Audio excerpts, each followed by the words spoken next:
Hi everyone, welcome to my channel Easy Politics with Suresh.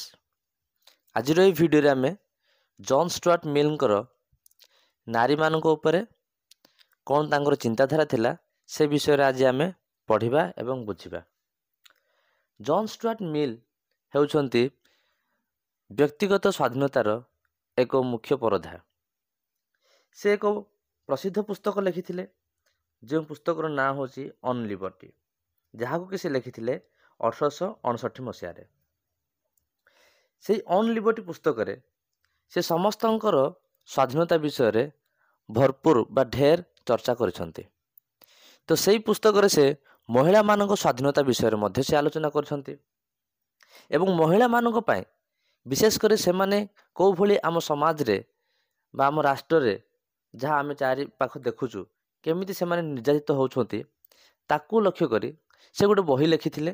ସେ ବହିର ନାଁ ହେଉଛି ଦି ସବଜେକ୍ସନ୍ ଅଫ୍ ୱିମେନ୍, ଯାହାକି ସେ ଲେଖିଥିଲେ 1869ରେ। ଏହି ପୁସ୍ତକ ଲେଖିବାରେ ତାଙ୍କର ସ୍ତ୍ରୀ, ଯାହାଙ୍କ ନାଁ ହେଉଛି ହାରିଏଟ୍ ହାଡ଼ି ମିଲ୍, ତାଙ୍କ ନାଁ ପୂର୍ବ ନାଁ ଥିଲା ହାରିଏଟ୍ ହାଡ଼ି ଟେଇଲର, କିନ୍ତୁ ତାଙ୍କୁ ବାହା ହେଲା ପରେ ହାରିଏଟ୍ ମିଲ୍, ସେ ତାଙ୍କୁ ବହୁତ ସାହାଯ୍ୟ କରିଥିଲେ ଏବଂ ତାଙ୍କର ଯେଉଁ ପୁସ୍ତକ ଲେଖାରେ ଯେଉଁ ସାହାଯ୍ୟ କରିଥିଲେ ତାକୁ ଲକ୍ଷ୍ୟ କରି ସେ କହିଲେ ଯେ ମୋ ସ୍ତ୍ରୀ ତ ବହୁତ ବୁଦ୍ଧିମାନ, ତାର ଇଣ୍ଟେଲେକ୍ଚୁଆଲ କ୍ୟାପାବିଲିଟି ହେଉ କିମ୍ବା ଆଧ୍ୟାତ୍ମିକ କ୍ଷେତ୍ରରେ ସେ ପୁରୁଷମାନଙ୍କ ଠାରୁ କମ୍ ନୁହଁ।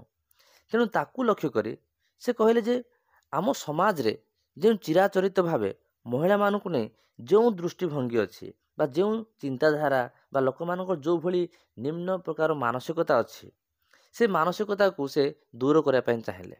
ସେ ଦେଖିଲେ ଯେ ସମାଜରେ ମହିଳାମାନଙ୍କର ସ୍ଥାନ ଅତି ନିମ୍ନ, ସେମାନଙ୍କର ପୋଜିସନ୍ ବା ସେମାନଙ୍କ ସ୍ଥାନକୁ ବା ସେମାନଙ୍କର ମାନସିକତାକୁ ଏଭଳି ଭାବରେ ସଂସ୍କୃତି ଏବଂ ପରମ୍ପରା ପ୍ରଥା ଅନୁସାରେ ଏମିତି ସେମାନଙ୍କର ବ୍ରେନ୍କୁ ୱାଶ୍ କରାଯାଇଛି। ବ୍ରେନ୍ ମାନେ ତାଙ୍କର ମାଇଣ୍ଡକୁ ଏମିତି ଭାବରେ ୱାଶ୍ର ଅର୍ଥ କ'ଣ, ଏମିତି ଭାବେ ପ୍ରଭାବିତ କରାଯାଇଛି, ସେମାନଙ୍କୁ ଏମିତି ଗଢ଼ାଯାଇଛି ଯେ ସେମାନେ କହିବେ ଆମେ ବାସ୍ତବରେ ଯାହା ଆମର ପୋଜିସନ୍ ଅଛି ସେ ପୋଜିସନ୍ଟା ଠିକ୍। ନ୍ୟାଚୁରାଲି ଆମେ କେବଳ ସୁଟେଡ୍ ଅଛୁ କେଉଁଥିପାଇଁ? We are suited for family. We are suited to get obedience. We are suited to be under our husbands or our male or men. Okay? ତ ଏଭଳି ଭାବରେ ଯେଉଁ ଧାରଣା ଥିଲା ସେ ଧାରଣାକୁ ସେ ଖଣ୍ଡନ କରିବା ପାଇଁ ଚାହୁଁଥିଲେ ଏବଂ ଦି ସବଜେକ୍ସନ୍ ଅଫ୍ ୱିମେନ୍ ମାଧ୍ୟମରେ ସେ ନାରୀ ସମାଜକୁ, ଠିକ୍ ଅଛି, ନାରୀ ସମାଜର ଅଧିକାରକୁ, ସେମାନଙ୍କର ସ୍ୱାଧୀନତାକୁ ଏବଂ ସେମାନଙ୍କର କ୍ଷମତା ତଥା ସମ୍ମାନକୁ ପୁଣି ଥରେ ଉଜ୍ଜୀବିତ କରିବା ପାଇଁ ସେ ଚେଷ୍ଟା କରିଥିଲେ। ତାଙ୍କର ଯେଉଁ ଦି ସବଜେକ୍ସନ୍ ଅଫ୍ ୱିମେନ୍ରେ ସେ କହିଥିଲେ ପୁରୁଷ ଏବଂ ନାରୀ ଭିତରେ କୌଣସି ଏମିତି ପାର୍ଥକ୍ୟ ମୁଁ ଦେଖିବାକୁ ପାଇନାହିଁ, କାହିଁକି ନା ଅଧିକାର ଦୃଷ୍ଟିକୋଣରୁ ସେ ଦୁଇ ଜଣ ପ୍ରାୟ ସମାନ। ସେ ଦୁଃଖ ପ୍ରକାଶ କରିଥିଲେ ଯେ ମାନବ ଜାତିର ଅର୍ଦ୍ଧେକ ଭାଗ ମାନେ ମହିଳାମାନେ, ଆଉ ଗୋଟିଏ ଅର୍ଦ୍ଧେକ ଭାଗ ସେଇଟା ହେଉଛି ପୁରୁଷମାନଙ୍କ ଦ୍ୱାରା ଦୀର୍ଘ ବର୍ଷ ଧରି ସେମାନେ କ'ଣ ନିର୍ଯାତିତ ଏବଂ କର୍ତ୍ତୃତ୍ୱର ଅଧୀନରେ ରହିଛନ୍ତି। ତେଣୁ ସେ ପ୍ରଶ୍ନ କଲେ ଉପସ୍ଥିତ ଥିବା ସମସ୍ତ ଆଇନ ଏବଂ ପ୍ରଥା ଗୁଡ଼ିକକୁ ଯାହା ମାଧ୍ୟମରେ କି ସେମାନଙ୍କୁ ଶୋଷଣ କରାଯାଉଛି। କେବଳ ଶାରୀରିକ ଅସମାନତାକୁ ଯଦି ଆମେ ବାଦ ଦେବା ତାହେଲେ ସେ କୌଣସି ଆଉ କାରଣ ବା ଖୋଜି ପାରୁନଥିଲେ ଯାହାଦ୍ୱାରା କି ସେମାନଙ୍କ ଭିତରେ କୌଣସି ଦୁର୍ବଳତା ଅଛି ବୋଲି ସେ କ'ଣ ପ୍ରମାଣିତ କରିପାରିବେ। ସେ କହିଲେ ମହିଳାମାନଙ୍କୁ ମତଦାନ କରିବାର କ୍ଷମତା ଦିଆଯିବା ଦରକାର, ସେମାନଙ୍କୁ ବିଭିନ୍ନ ପଦପଦବୀରେ ଭୂଷଣ ହେବା ପାଇଁ ସୁଯୋଗ ଦିଆଯିବା ଦରକାର, ବିଭିନ୍ନ ବୃତ୍ତି ବା ସେବା କରିବା ପାଇଁ ସେମାନଙ୍କୁ ସୁଯୋଗ ଦିଆଯିବା ଦରକାର ଏବଂ ଉଭୟ ପୁରୁଷ ଏବଂ ନାରୀକୁ ସମାନତାର ସମସ୍ତ ଅଧିକାର ଏବଂ ସମସ୍ତ ସୁଯୋଗ ପ୍ରଦାନ କରିବା ଦରକାର। ଏହା ସେ ଅତି ଦୃଢ଼ର ସହିତ ଯୁକ୍ତି ଉପସ୍ଥାପନା କରିଥିଲେ।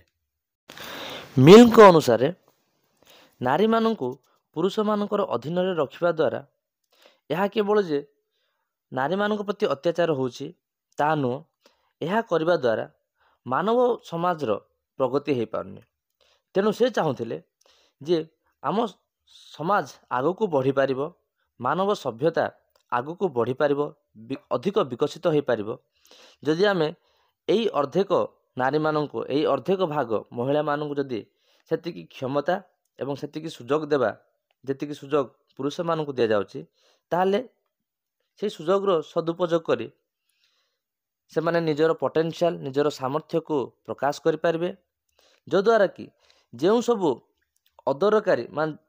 ଅଦରକାରୀ କ'ଣ ପ୍ରତିଭା ଗୁଡ଼ିକ ରହିଛି, ଯେଉଁ ପ୍ରତିଭା ଗୁଡ଼ିକ କି ଅଦରକାରୀ ହେଇକି ରହୁଛି, ବ୍ୟବହାର ହେଇପାରୁନାହିଁ, ବ୍ୟବହାର ଯୋଗ୍ୟ ହେଇପାରୁନାହିଁ, ତାକୁ ବ୍ୟବହାର ଯୋଗ୍ୟ କରାଯାଇପାରିବ ଏବଂ ସେମାନଙ୍କର ପ୍ରତିଭାକୁ, ସେମାନଙ୍କର ସକ୍ଷମତାକୁ, ସାମର୍ଥ୍ୟକୁ ବିଭିନ୍ନ ଗଠନମୂଳକ କାର୍ଯ୍ୟରେ ପ୍ରୟୋଗ କରିବା ଦ୍ୱାରା ସମାଜ ଆଗକୁ ବଢ଼ିପାରିବ, ତା ସାଥେ ସାଥେ ସଭ୍ୟତା ମଧ୍ୟ ଆଗକୁ ବଢ଼ିପାରିବ।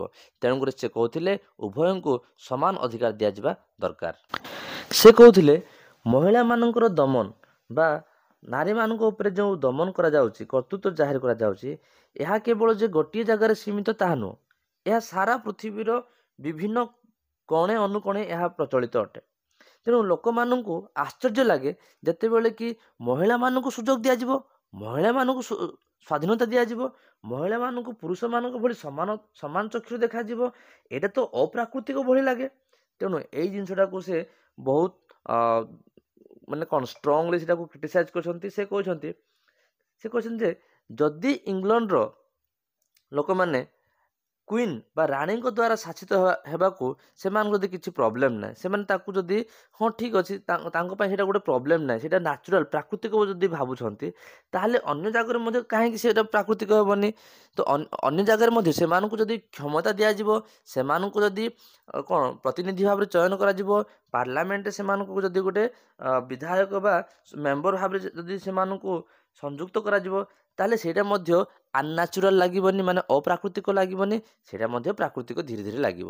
ତେଣୁ ସମୟ ଅନୁସାରେ ସବୁକିଛି ପ୍ରାକୃତିକ ଲାଗିବ, ଆମକୁ ଅପ୍ରାକୃତିକ ଶୁଭୁଥିଲେ ମଧ୍ୟ ସେଇଟା ଧୀରେ ଧୀରେ ପ୍ରାକୃତିକ ଲାଗିବ।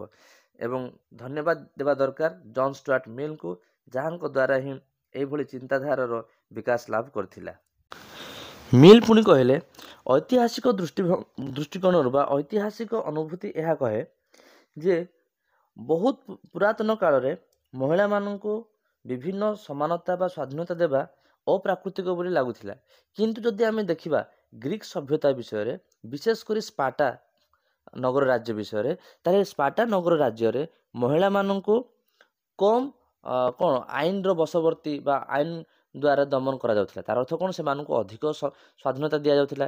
ସେମାନେ ନିଜର ଶରୀରକୁ, ମହିଳାମାନେ ସ୍ପାର୍ଟା ନଗର ରାଜ୍ୟରେ, ପ୍ରାଚୀନ ଗ୍ରୀସର ସ୍ପାର୍ଟା ନଗର ରାଜ୍ୟରେ ସେମାନେ ନିଜର ବଡ଼ିକୁ ବିଭିନ୍ନ କାର୍ଯ୍ୟ ପାଇଁ ନିୟୋଜିତ କରିପାରୁଥିଲେ। ସେମାନେ ପୁରୁଷମାନଙ୍କ ଭଳି ସାମରିକ ଶିକ୍ଷା ବା ତାଲିମ ପ୍ରାପ୍ତ ହେଉଥିଲେ। ଏବଂ ଏଇ ଜିନିଷଟା ପ୍ଲାଟୋଙ୍କୁ ବହୁତ ଭାବରେ ପ୍ରଭାବିତ କରିଥିଲା।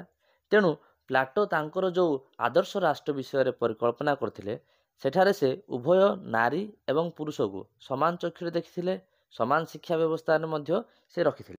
ତାଙ୍କ ମତରେ ଦାର୍ଶନିକ ରାଜା ଉଭୟ ପୁରୁଷ ବି ହେଇପାରିବ ଏବଂ ନାରୀ ମଧ୍ୟ ହେଇପାରିବ। ତେଣୁ ଐତିହାସିକ ଦୃଷ୍ଟିକୋଣରୁ ବା ଐତିହାସିକ ଅନୁଭୂତି କହୁଛି ଯେ ମହିଳାମାନଙ୍କୁ ଶକ୍ତି ଦେବା, ମହିଳାମାନଙ୍କୁ ସ୍ୱାଧୀନତା ଦେବା ଏବଂ ମହିଳାମାନଙ୍କୁ ସମାନ ଚକ୍ଷୁରେ ଦେଖିବା ଅପ୍ରାକୃତିକ ନୁହଁ, ଏହା ପ୍ରାକୃତିକ ଅଟେ।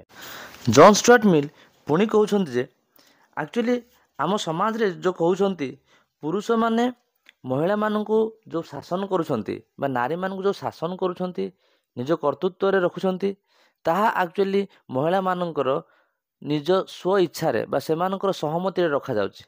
ଏଭଳି ଧାରଣାକୁ ସେ ଖଣ୍ଡନ କଲେ।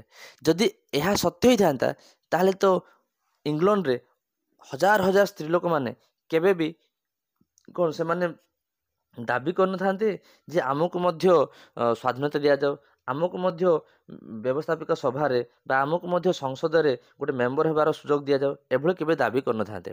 ଆକ୍ଚୁଆଲି ଏଇ ଯେଉଁ କୁହାଯାଉଛି ସହମତିରେ କରାଯାଉଛି, ସହମତିରେ ସେମାନଙ୍କୁ ଶାସନ କରାଯାଉଛି, ଏଇଟା ଆକ୍ଚୁଆଲି ଭୁଲ। ଏଇଟା ହେଉଛି ସାଂସ୍କୃତିକ ଭାବେ, ପ୍ରଥାଜନିତ ଭାବେ କୁହାଯାଉଛି ଯେ ଯଦି ଗୋଟିଏ ନାରୀ ପୁରୁଷର କଥାକୁ ଯଦି ମାନିବ ଏବଂ ପୁରୁଷ ଦ୍ୱାରା ଯଦି ସେ ପରିଚାଳିତ ହେବ, ତାହେଲେ ସେ ସ୍ୱାଧୀନତା ପାଇବ। ଏବଂ ନାରୀର କର୍ତ୍ତବ୍ୟ ହେଉଛି ସେ ଅନ୍ୟର ସେବା କରିବ, ତାର କୌଣସି ସେ ସବୁ ସେ କେବଳ ଅନ୍ୟର ସେବା କରିବ, ତାର ଏମିତି କ'ଣ ସର୍ବସାଧାରଣ କାର୍ଯ୍ୟ ପାଇଁ ସେ ଉଦ୍ଦିଷ୍ଟ ନୁହଁ, ସେ କେବଳ ନିଜ ବିଷୟରେ ଭାବିବ ଏବଂ ସମାଜ ପାଇଁ ସେ ନିଜକୁ ବଳିଦାନ ଦେବ। ଏଭଳି ଭାବନା ଆକ୍ଚୁଆଲି ଆମ ସଂସ୍କୃତି, ଆମ ପରମ୍ପରାରେ ବିକଶିତ ହେଇଛି। ବାସ୍ତବରେ ଯଦି ଆମେ ପଚାରିବା ଗୋଟେ ନାରୀକୁ, ତାହେଲେ ନାରୀର ମାଇଣ୍ଡକୁ ୱାଶ କରାଯାଇଛି, ତାକୁ କଣ୍ଡିସନ୍, ତାକୁ ସେମିତି ସର୍ତ୍ତ ଦ୍ୱାରା ତାକୁ ଗଠନ କରାଯାଇଛି। So it is more of socially construct. ଏଇଟା ସାମାଜିକ ଭାବେ ଏବଂ କାଲଚରାଲି କ'ଣ ସାଂସ୍କୃତିକ ଭାବେ ଏଇଟା ଉତ୍ପନ୍ନ କରାଯାଇଛି ବା ସୃଷ୍ଟି କରାଯାଇଛି। କିନ୍ତୁ ଯଦି ବାସ୍ତବରେ ଯଦି ଦେଖିବା ନ୍ୟାଚୁରାଲି, ତାହେଲେ ଏହା ସେମିତି ନୁହଁ। ତେଣୁ ଜନ୍ ଷ୍ଟୁଆର୍ଟ ମିଲ୍ ପୁଣି ଥରେ କହୁଛନ୍ତି ଯେ ଅନେକ ସମୟରେ କ'ଣ ଛଳନାପୂର୍ଣ୍ଣ ବଳ ପ୍ରୟୋଗ କରି ନୁହଁ, ବରଂ ନାରୀମାନଙ୍କୁ ସେମାନଙ୍କର ମନ ବା ସେମାନଙ୍କର ମାନସିକତାକୁ କ୍ରୀତଦାସ କରାଯାଉଛି। କେମିତି କ୍ରୀତଦାସ କରାଯାଉଛି? ସେମାନଙ୍କୁ ଶିକ୍ଷା ମାଧ୍ୟମରେ, ଯେଉଁ ଶିକ୍ଷା ବ୍ୟବସ୍ଥା ଅଛି ତା ମାଧ୍ୟମରେ ହଉ, କିମ୍ବା ସଂସ୍କୃତି, ପ୍ରଥା, ପରମ୍ପରା ମାଧ୍ୟମରେ ସେମାନଙ୍କୁ କୁହାଯାଉଛି ଯେ ତମେ ସବମିସିଭ୍ ହୁଅ। ସବମିସିଭ୍ ମାନେ କ'ଣ? ତମେ ଆଜ୍ଞାଧୀନ ହୁଅ, ତମେ ପୁରା ଆତ୍ମସମର୍ପଣ କରିଦିଅ। କାହା ପାଇଁ? ତମ ପୁରୁଷମାନଙ୍କ ପାଇଁ, ସମାଜ ପାଇଁ, ଏବଂ ତମର କୌଣସି ନିଜସ୍ୱ ଫ୍ରିଡ଼ମ୍ ନାହିଁ। ତମର ବିବେକ, ଚିନ୍ତା କରିବା ଶକ୍ତି ତମର ବହୁତ କମ୍ ଅଛି। ତମେ ବରଂ କାହା ଦ୍ୱାରା ପରିଚାଳିତ ହେବା ଉଚିତ? ତମେ ପୁରୁଷମାନଙ୍କ ଦ୍ୱାରା ପରିଚାଳିତ ହେବା ଦରକାର। ତେଣୁ ଏ କଥାକୁ ସେ ଖଣ୍ଡନ କରନ୍ତି। ସେ କହନ୍ତି ଯେ ଇଣ୍ଟେଲେକ୍ଚୁଆଲି ମାନେ ବୌଦ୍ଧିକ ସ୍ତରରେ ହଉ, କିମ୍ବା ସ୍ପିରିଚୁଆଲି ମାନେ ଆଧ୍ୟାତ୍ମିକ ସ୍ତରରେ ହଉ, ସେମାନେ ପୁରୁଷମାନଙ୍କ ଭଳି ସମାନ। ତେଣୁକରି ସେମାନଙ୍କ ପାଖରେ ଯେହେତୁ ସକ୍ଷମତା ଅଛି ବା ସାମର୍ଥ୍ୟ ଅଛି, ସେମାନଙ୍କୁ ମଧ୍ୟ ସୁଯୋଗ ଦିଆଯାଉ, ଯଦ୍ୱାରା କି ସେମାନେ ମତଦାନ କରିବାର ଅଧିକାର ପାଇପାରିବେ। ତା ସାଥେ ସାଥେ ବିଭିନ୍ନ ପଦପଦବୀ ସେମାନେ ହାସଲ କରିପାରିବେ ଏବଂ ସେମାନେ ନିଜର ମର୍ଯ୍ୟାଦାକୁ ସେମାନେ ପୁଣି ଥରେ ପାଇପାରିବେ, ଯଦ୍ୱାରା କି କେବଳ ମାନବ ସଭ୍ୟତାର, କେବଳ ମହିଳାମାନଙ୍କର ନୁହଁ, ମାନବ ସଭ୍ୟତା ସର୍ବୋପରି ସାମାଜିକ ପ୍ରଗତି ହେଇପାରିବ। ଏହା ଥିଲା ଜନ୍ ଷ୍ଟୁଆର୍ଟ ମିଲ୍ଙ୍କର ନାରୀମାନଙ୍କର ଦମନ ଉପରେ, ନାରୀମାନଙ୍କ ଉପରେ ଅତ୍ୟାଚାର ଉପରେ ତାଙ୍କର ଚିନ୍ତାଧାରା ବା ମତ। ମୁଁ ଆଶା କରୁଛି ପିଲାମାନେ ଏଇ ଭିଡ଼ିଓ ମାଧ୍ୟମରେ ତୁମେ ଜନ୍ ଷ୍ଟୁଆର୍ଟ ମିଲ୍ଙ୍କର ନାରୀମାନଙ୍କ ଉପରେ କ'ଣ ତାଙ୍କର ଦୃଷ୍ଟିଭଙ୍ଗୀ ଥିଲା ତୁମେ ସହଜରେ ବୁଝିପାରୁଛ। ଯଦି ଭିଡ଼ିଓଟି ଭଲ ଲାଗିଲା ତାହେଲେ ଲାଇକ୍ କର, ସେୟାର କର ଭିଡ଼ିଓଟି। ତା ସହିତ ଯଦି କିଛି ଲେଖିବା ପାଇଁ ଚାହୁଁଛ କମେଣ୍ଟ ସେକ୍ସନରେ ଲେଖ ଏବଂ ମୋ ଚ୍ୟାନେଲକୁ ଯଦି ନୂଆରେ ଆସିଛ ତାହେଲେ ସବସ୍କ୍ରାଇବ୍ କର। Thank you for watching this video.